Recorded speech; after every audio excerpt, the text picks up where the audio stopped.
myself sick. Welcome everybody to After TCGS, the show, after the show, about the show. I'm your moderator, Bryson Wallace, and we've got a very exciting guest today, so I'm going to get right into it. Please help me welcome Bananaman himself, Keith Haskel. Keith, how are you doing today? Doing real well. Thanks for having me on the show. Oh, I'm so excited to have you here. I'm hoping that the folks that are watching, if you've got any questions for Keith about the show or about the man behind the banana, please feel free to leave them in the comments below. Keith, I got some questions for you right out the gate because we were very eager, the Gethheads, to have you on the show, and people were submitting stuff over the weekend. But just to start off, for anybody that's new to the TCGS family, what's your role on the show? I'm the co-executive producer of the show, and I wear a banana costume while we tape the show. And sometimes while we don't tape the show. You're just wearing it around the office, just like for entertainment? It's pretty fun. I mean, I've been wearing it for like 6 years or so now. It's still pretty fun. Yeah. So, I mean, you joined the show back in its public access days. I remember seeing something where you just showed up to a taping in the banana suit. Is that correct? Yeah, it used to be in the heyday of the show, anyone who shows up in costume will be on the show, and I happen to own a banana costume. So I think it was episode 5 or 6, I just showed up in a costume, and that same episode, Horatio Sands called in and said, I want Bananaman to electrically shock someone else, and then from then on, I've been Bananaman. Awesome. 5 years later, still doing it.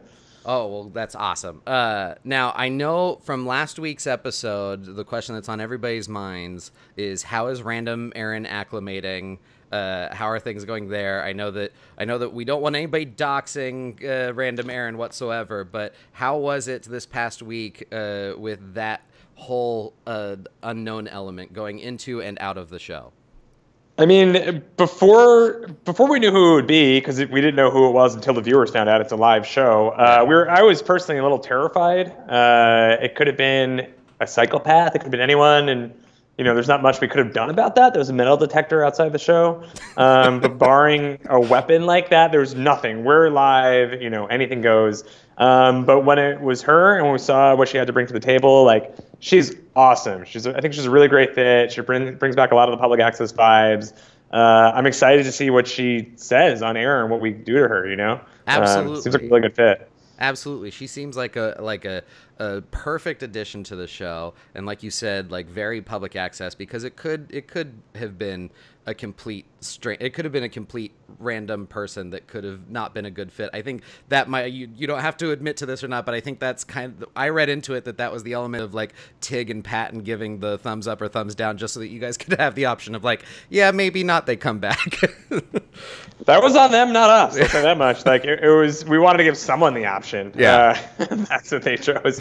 I mean, I kind of think that Patton Oswalt, I don't know, if it was the worst fit possible, he would maybe say yes just to fuck with us. True. I don't know. Very true. But I'm happy that they gave her the thumbs up, because I'm excited to see her this week. Definitely. We're definitely excited to see more of Random Aaron. Now, I got to ask the burning question. We've done the 10 episodes thus far. There was the talk of that's what True TV was obligated to do. At this point, are we living week by week? We are, yeah. We know that we have an episode 11, so that's very good news.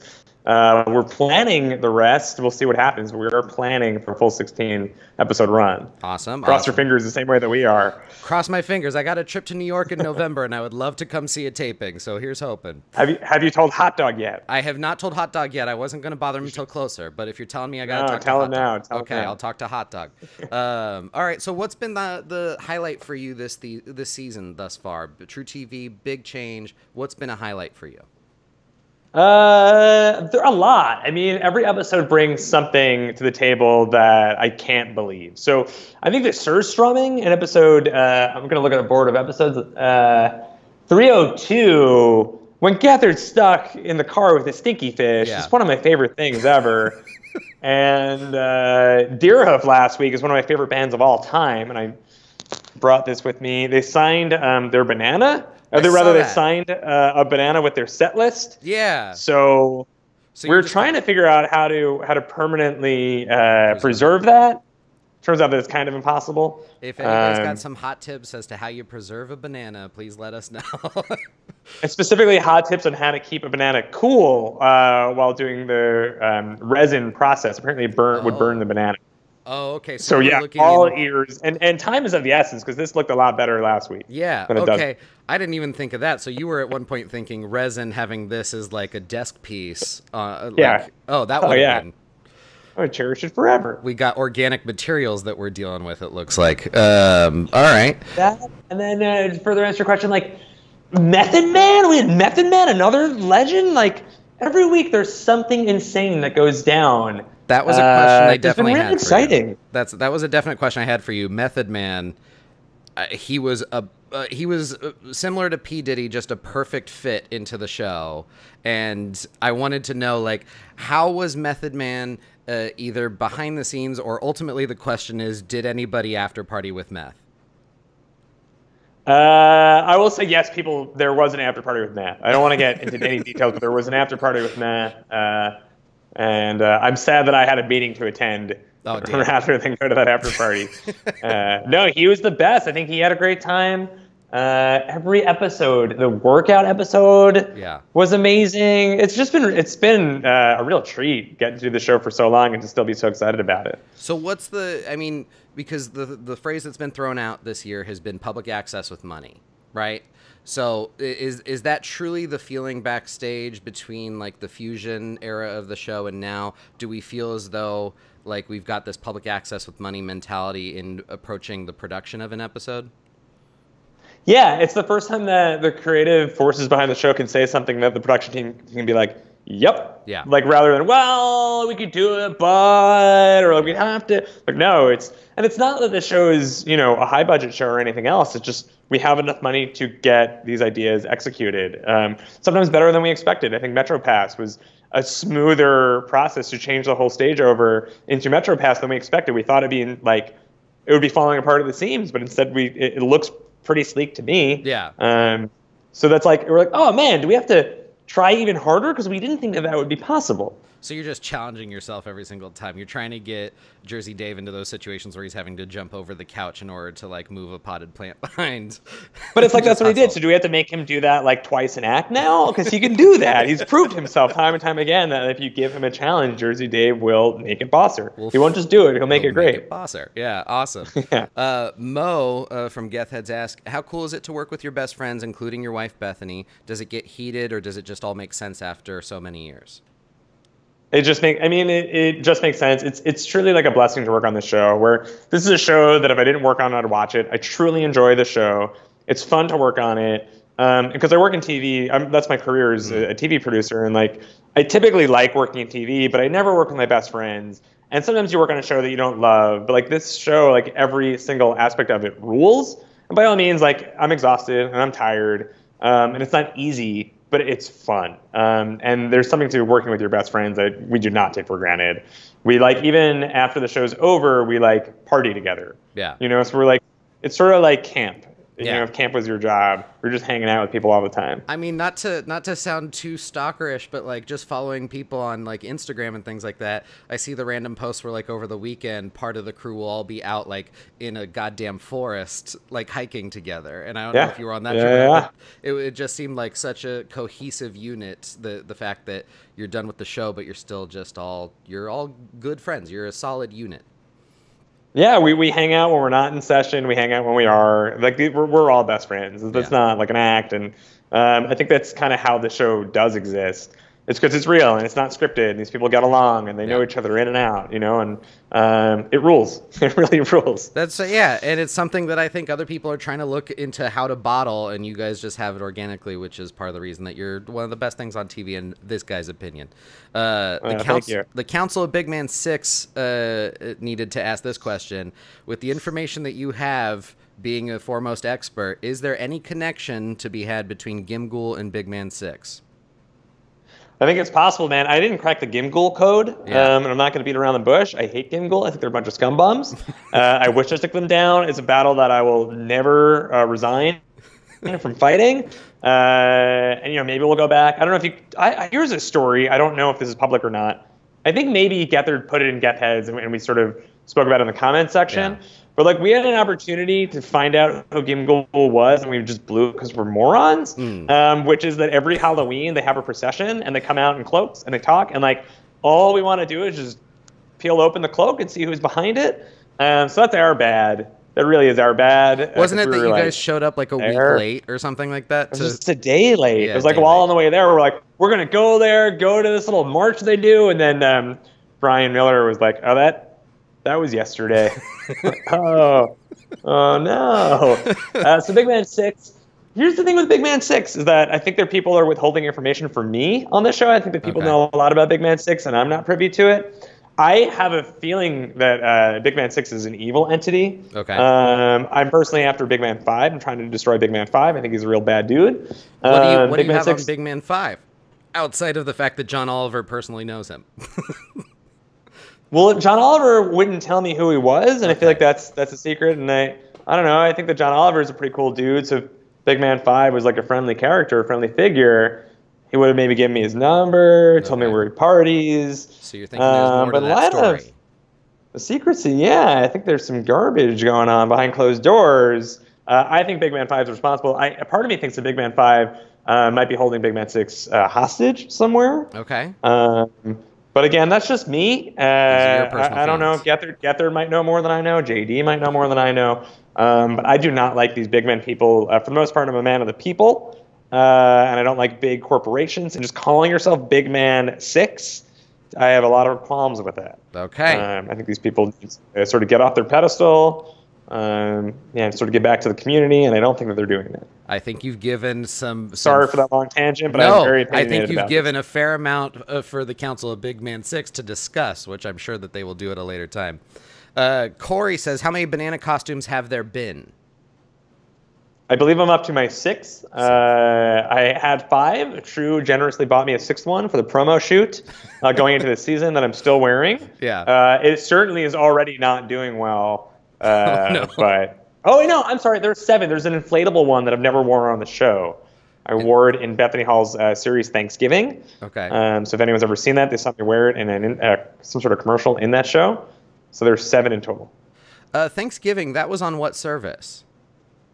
That was on Seriously.tv. It was on the Go90 platform. Okay. Great series. She's my wife, of course, but that's actually a really, really, really funny show. And a lot of the Gethard show cast members make cameos. Yeah. I know that there was another question that was, how hot has it been since the new edition of doing the red jacket over the banana suits? It's awful. It's truly awful, and I did give up on doing that regularly a few episodes ago. I lose my peripheral vision, I sweat like crazy, and I use natural deodorant because I'm one of those guys. Yeah. So I smell bad after the show, and then one thing that we have is we have a meeting with all the execs and True after the show's done just to talk about how things went. And then we have a meeting with our whole team to talk about how things went. These are called postmortems. Yeah. And I feel bad for whoever sits next to me during those because I smell terribly stinky. Now, terribly stinky. On the same thought process, my current suspicion is that with Chris's new style of the jackets every week, I have a feeling that guy's just overheated and is too proud to admit it because he wants to look so stylish. Smells good to me. He smells good to you. I think Chris looks good, smells good. I guess I'm kissing a little bit of butt, but Chris is one of my best friends, so I just like that guy a lot. He's looking pretty stylish in those jackets. He is looking pretty stylish. There's a certain part of me that just wants him to admit that he's got to be too hot. Mary's. I hear you. He's too warm. He's too warm, and he's just too proud to admit because he just wants to look fly. Mary asks, "Why don't we see more of you on the show like back in the public access days?" I wish we did too. I just have too much to do is part of it. I've just sort of gotten older, which is a sad, boring story of life. But I think in public access, I would. Yeah, sure. I'll open up. In public access, we'd show up an hour before the show and do it, and I'd throughout the week, I'd be working on other TV shows, and I'd pitch bits for me to do on the show. But Bananaman has something important to say, and they'd always say yes to it. And I think I haven't even pitched a Bananaman bit to these guys because I'm just busy working on the show, and then when I come home, I don't have I'm not thinking about the show more, Yeah. I now have a kid, so I really go home and take care of my kid, put him to bed, and then I just go to sleep. So my life is far more boring than it used to be, and pitching Bananaman ideas or even just making a Bananaman video on a given Saturday, yeah, it's just not going to happen. So that's probably one of many reasons why I haven't been on the show too much. Now, going off of you said that a new addition to your life is you and Bethany have recently had a kid. Xander is the name, I believe, right? His full name's Alexander, but yeah, we call him Xander. So how has life been for you and Bethany? We've done public access of TCGS. We've done the Fusion era of TCGS. Now this True TV version, the added element of being new parents. How is being a new parent and putting on the Gethheads show going for you guys? I mean, for both of us, it's a dream, and for me, it really is a dream because there's no other job where I get to see my kid at work or my wife. Yeah. So I got this thing where I get to see two people that I love 2 days a week. It's awesome, you know? And of course, I see them 7 days a week, but I get to see them at work at least twice a week when they come into the office. So that's a dream come true. You know, it was really hard at first. Xander was born 3.5 weeks before we went live, which is insane. Yeah. And Bethany's pregnant in all the promos. You can if you screen grab it, you'll see that she's pregnant, or there's a computer covering her up. Yeah. So that aspect is just insane. You know, paternity leave was not as long as I would have hoped, and maternity leave wasn't even really a thing for her. Yeah. So it's really is exhausting. But if you're gonna be going to work that soon after having a kid, this is certainly the job that you'd hope to do it at. You know, and especially a job that you'd never even consider not doing it for. Yeah. So timing, not ideal, but circumstances are pretty phenomenal. Awesome. And then he sleeps in my office. We have a babysitter in my office when we're across the street of the studio. Mm. Oh, that's right. I forgot that element, that your offices are across the street from the actual studio itself. Because there was also the whole aspect of Paul Giamatti, I know. I think you guys released a video that was the whole sneaking him into the studio by having like 3 different checkpoints. Were you part of the sneaking of Paul Giamatti? Yeah. Yeah. How was that process for you of checkpoint to checkpoint, getting Paul Giamatti across the street without anybody knowing? It was fantastic. I mean, I think that's one of the best, that's still perhaps the best episode we've ever done. I like to think that's the best episode of anything of all time. Yeah. That's like #1 in the world of anything. It's just such a joy to see Jason Mantzoukas and Paul Scheer. It's such a treat. Yeah. So getting him across the street was pretty hilarious because even our crew didn't know that Paul Giamatti was on the show. Like we kept that a secret from as many people as possible. You told people that it was like a fine painting, right? It was like we said it was a Picasso, and then we also said that it was a loaf of bread, so that we wouldn't be saying Picasso around the office. It's really just JD because he's such a brilliant dude that he thinks of like all these layers of ways to get away with it. And Paul Giamatti was just amused the whole time. He just enjoyed it. So we had this whole checkpoint system, and like it felt like the Secret Service doing it. And we have such a great crew. We were able to pull it off. That's awesome. Paul just seemed to love it. He seemed to have loved the whole thing. I saw him on the street a few months later, and I was like, "Hey, weren't you the guy who was at a dumpster?" And he just started laughing because I think it's just what a weird thing to be a part of. He's like truly an artist that this Oscar-nominated dude would be willing to sit in a dumpster for an hour for us. It's rad. And most of the footage of him is just the GoPro footage of him reading Chris's book and just responding to what's going on outside of the dumpster. Thomas asks, this one's a little long. I'm not overly familiar with Nine Inch Nails other than their hits and a couple of other songs, and I perceive them as mostly sad, or for lack of a better word. If you seem like a very upbeat guy, what drew you to them as a presumably positive person? That's hilarious. So they're my favorite band in the world. Deerhoof's probably #2, but that doesn't matter. Nine Inch Nails are rad. They're my favorite band ever since I was in 2nd grade. I arbitrarily picked them to be my favorite band. I think I like their logo. I like the song Head Like a Hole. And they were playing Woodstock 94, and my brother had like a birthday party where they were watching it on pay-per-view, and I just decided for some reason that they were my favorite band. For whatever reason, it stuck, and they truly have been my favorite band ever since. I own like everything they've ever put out. I've seen them 17 times. Many people say that it's uncharacteristic. It seems out of character for me to be so obsessed with them. For me, it's just a really fun outlet of like, to me, their music's really complicated. It has all these layers, and it sounds weird, so I'm into that. They have really dark lyrics that I don't relate to, but I enjoy screaming. It's like cathartic to like let it out, like and to like mosh and jump up and down. To me, is like the most fun thing ever.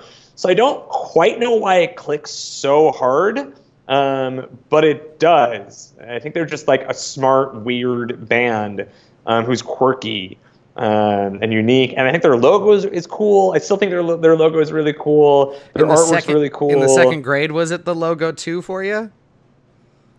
Well, it was that and like Head Like a Hole. I just really like the song Head Like a Hole. Yeah. So I think that combo is like, because the band is like Tool also. Like Tool is a really great band with great art direction.